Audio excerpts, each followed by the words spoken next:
tell you something. I'm ready for Miss Rona to do like my paychecks after I pay my student loans. I'm ready for her to disappear because I'm tired of y'all in these TikToks. I'm tired.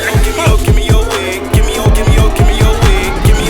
Give me your wigs. You don't know what to do with it. I'm so tired of all this, and we are not even halfway through it. Do you hear what I'm saying? Anyway, make sure that you're checking out and signing up to patreon.com/AdrianExpression, because on Tuesday, I will be putting up another episode of the Expression Podcast. The patrons are already telling me what they want me to cover, and they get all the videos first, including many other things. So make sure that you get into it. Now, I won't talk about Westworld for too much longer, but that's something that I got into. Watch the first 2 episodes, and let me tell you something really quick. I'm just gonna give you 5 seconds because it's really giving spoiler type of tease. You might want to fast forward just a little bit.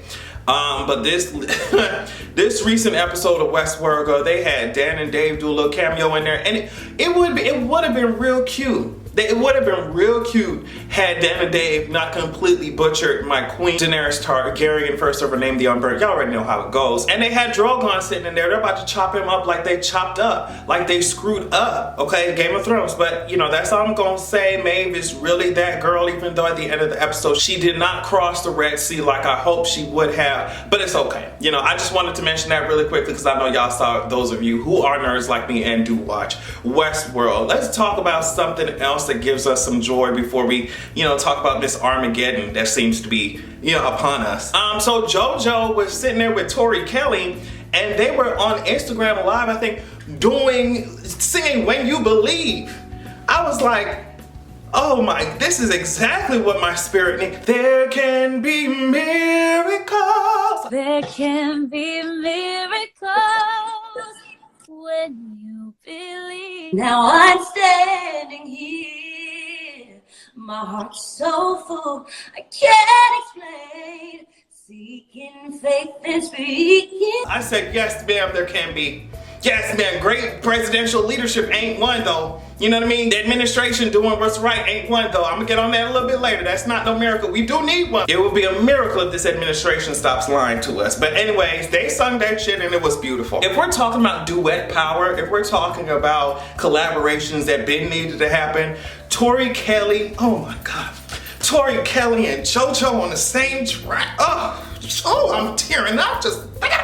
Thank you so much for blessing us. I mean, everybody from Hosier to James Blake to who was it? John Legend to Alicia Keys. Everybody's been getting their ass up on these Instagram Live and they say, hey sus, I know it's a crisis going on. You know what I mean? I know we might not be able to perform live in these arenas in the coming months, but please don't forget about me.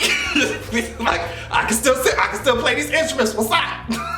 But I thought that was really cute. But something that I don't think is cute is some of these TikToks. Some of the TikToks are actually really great and some of y'all are geniuses, but the other ones I'm just like, sis, please sit your ass down.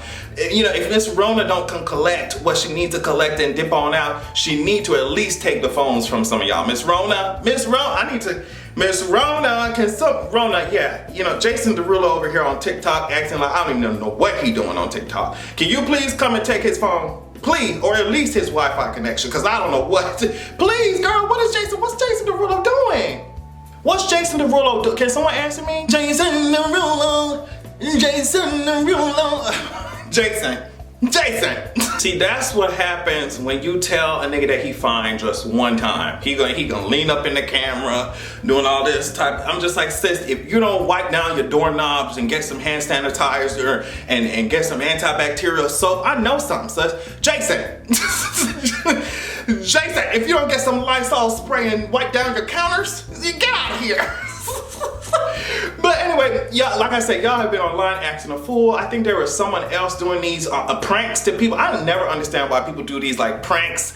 I mean, I can understand some innocent ones, but when you go up in these people's faces, you think you're some like social media star getting up in these people's faces, pranking them while they're at Walmart or shopping, whispering in their ear or flashing. It's just weird to me. Never understood it. Maybe people get clout from that shit and that's why they got millions of subscribers, but that's not my type of tea. Like me, I can't fight like that. So me, what I look like whispering in somebody's ear? No man, I'm finna get small on. And then that's what almost happened to this particular individual. I would never trip on a nigga even if I had one. You better bet I don't know who you talking to. Who is this bitch? It was a group of gays. So I'm just like, a lot of people really underestimate the gays. Sis, don't.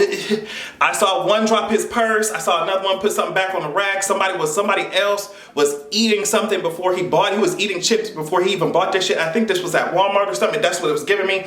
When you see a group of gays doing those types of activities, you're gonna get beat up.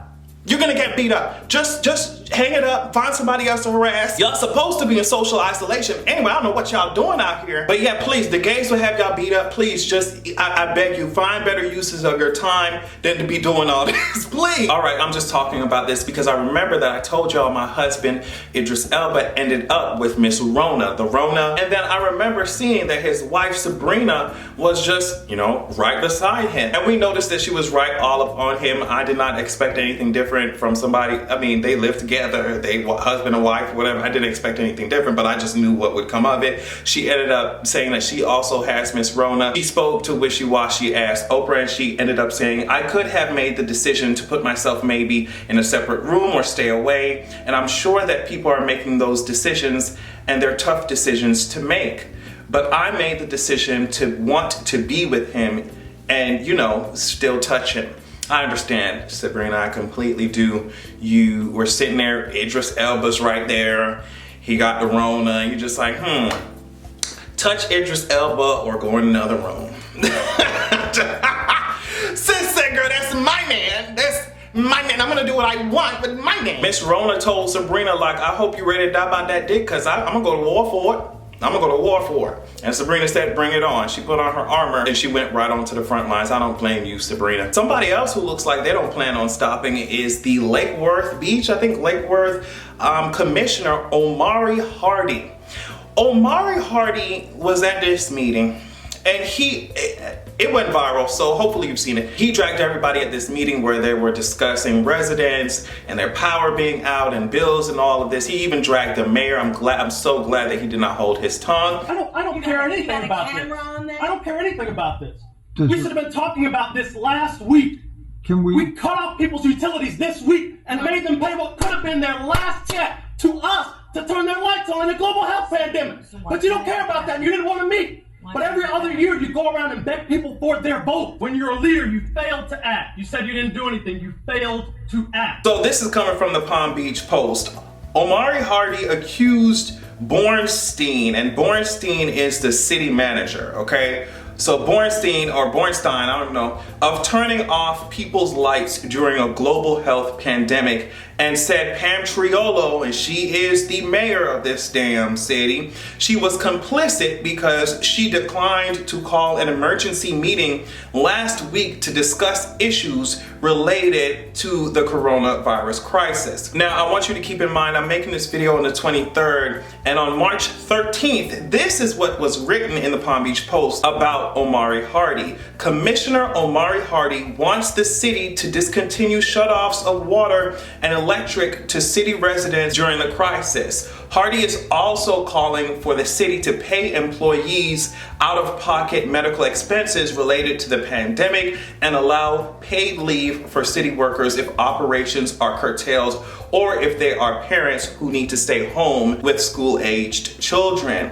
But city officials say no special meeting is planned and pushed back on Hardy's request. So that was written on March 13th, that he was saying, hey girls, we need to do something about this. I don't know what y'all think is going on, but we can do something about this. And then they had their meeting weeks later, okay, trying to silence him when he's trying to bring up these issues, and then he went off, rightfully so. Pam Triolo's shady ass apparently gave the city manager emergency powers, even though the city did not even declare a state of emergency. So, and Mr. Hardy was just like, you made these people pay us their last check in this global pandemic. You failed to act as a leader. I mean, just dragging her, not even calling her no names or anything, just dragging the fact that she is just incompetent and doesn't care about the people. She tried to do this condescending, I mean, we've heard that tone before, especially those of us who are minorities. You're done. You're disrespectful. That's what you say. You're done. You're so disrespectful. You're out. It's being very dismissive and condescending instead of actually talking about or taking care of the issues that he's bringing up. I mean, this went viral. Omari Hardy was just like, thank y'all so much for the support. It was really cool. He responded both on Twitter And he also responded on Facebook to all of the outpouring of love, just everybody lifting him up, because it takes a lot, especially you talking to somebody who's technically higher up on the totem pole than you are when it comes to politics. You dragging the shit out the mayor, but it takes people like that. He said he lost his cool. He said he doesn't really like that he lost his cool, but to me, and that's why I tweeted at him, I'm just like, does not look like you losing your cool. It looks like you actually care about the people and you're surrounded by people who do not. I mean, even in his Facebook response, he was just like, we do it for the people. This is the whole point. The people elected us, and if there's like, why would we not pay attention to people that are suffering? So whatever, we need more people like him in politics. Completely 100,000% here for it. Thank you so much, Omari. And I will end this video talking about what has been going on in DC when it comes to politics and this Rona bill that they've been trying to pass multiple times. So there was this bill, I think at first the Senate tried to push it through, and the House was just like, girl, no ma'am, like this shit is garbage. They said it was supposed to help, you know, the country rise up from this crisis. But one of the main things that made the Dems over at the House say, girl, no ma'am, was the fact that there was a like $500 billion, they're calling it the Trump slush fund, but you know, a bailout for all these huge businesses. And they were just like, girl, get out of here with that. And they're trying to push this, oh my gosh, Nancy and the Democrats, they're so mad. They're trying to destroy the economy by not agreeing to this bipartisan bill, even though the first one at least did not even involve the Democrats that much when it was initiated. It's a lot of mess. It is actually insane though, because the Republicans actually need the Democrats at this point. This is coming from Vox. In the Senate, the legislation needs at least 60 votes to even advance procedurally, meaning at least 7 Democrats would have to vote in favor of it if all 53 Republicans were present and united. That math is further complicated by the fact that 5 Republicans are currently self-quarantining because they've been directly exposed to individuals who have tested positive for Miss Rona, and at least 1 Republican Senator, Rand Paul, is the epicenter of a new wave of exposure fears. So the Dems came up with a new bill, and it's entitled Take Responsibility for Workers and Families Act. This bill would prevent corporations from using taxpayer money for stock buybacks. It would strengthen earned income tax credits. It would boost unemployment insurance. It gives like $40 billion to schools and universities. In Nancy's statement, it said the legislation also helps current borrowers with their student debt burden and GI Bill benefits. And we also bolster SNAP and other initiatives to address food insecurity. So yeah, there's this narrative coming from the other side of the aisle that the Democrats just want to destroy everything. And you know me, I'm not here to kiss no Democrats' ass like that, especially given all of the bullshit that they've done. But in this particular case, it's just like, sis, no. A lot of you Republicans were trying to bail out your friends at the top of the economy, and the Dems said, girl, no ma'am. Like, that's it. You don't care about these students, these workers, and these families, and that's it. They try to say, oh, they couldn't wait for a crisis to push their agendas through. And I don't see how people cannot see that a lot of the effects, the negative effects of this crisis could have been avoided if we already had some of the policies, some of the, even if you want to argue that they're progressive, but I wouldn't even say that they're progressive. They're just things that should have been standard already. But if a lot of these policies were already in place, we wouldn't be seeing such horrible effects. Safeguards would have already been in place, and social safety nets would have already been in place. So yeah, I guess we'll see what happens with that. Anyway, make sure that y'all are staying safe. Make sure that you're washing your hands. Make sure that you're paying attention to what all these health officials are saying. I love you all so much. Look out for yourselves and also for one another. Check me out on Patreon at patreon.com/AdrianExpression, and make sure that you have a good goddamn evening.